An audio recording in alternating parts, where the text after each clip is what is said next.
एक समय की बात है। एक नगर में एक वृद्धा रहती थी। उसका एक ही पुत्र था। वृद्धा की हनुमान जी पर गहरी आस्था थी। वह प्रत्येक मंगलवार को नियम पूर्वक व्रत रखकर हनुमान जी की आराधना करती थी।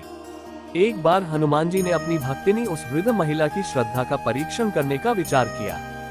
हनुमान जी साधु का वेश धारण कर वृद्धा के घर गए और पुकारने लगे, है कोई हनुमान भक्त जो हमारी इच्छा पूर्ण करे।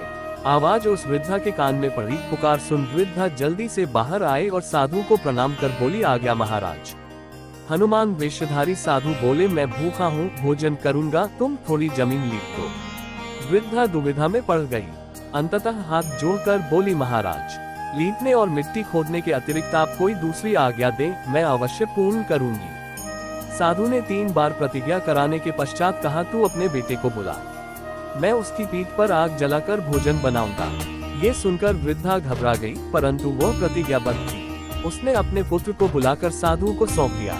वेशधारी साधु हनुमान जी ने वृद्धा के हाथों से ही उसके पुत्र को पेट के बल लिटवाया और उसकी पीठ पर आग जलवाए। आग जलाकर दुखी मन से वृद्धा अपने घर में चली गई। इधर भोजन बनाकर साधु ने वृद्धा को बुलाकर कहा, उनका भोजन बन गया है, तुम अपने पुत्र को पुकारो ताकि वह भी आकर भोग लगा ले।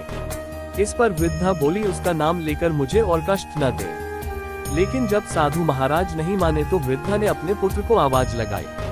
वह अपनी माँ के पास आ गया। अपने पुत्र को जीवित देख वृद्धा को बहुत आश्चर्य हुआ और वह साधु के चरणों में गिर पड़ी। तब हनुमान जी अपने वास्तविक रूप में प्रकट हुए और वृद्धा को भक्ति का आशीर्वाद दिया। बजरंग बली की जय। हर हर महादेव।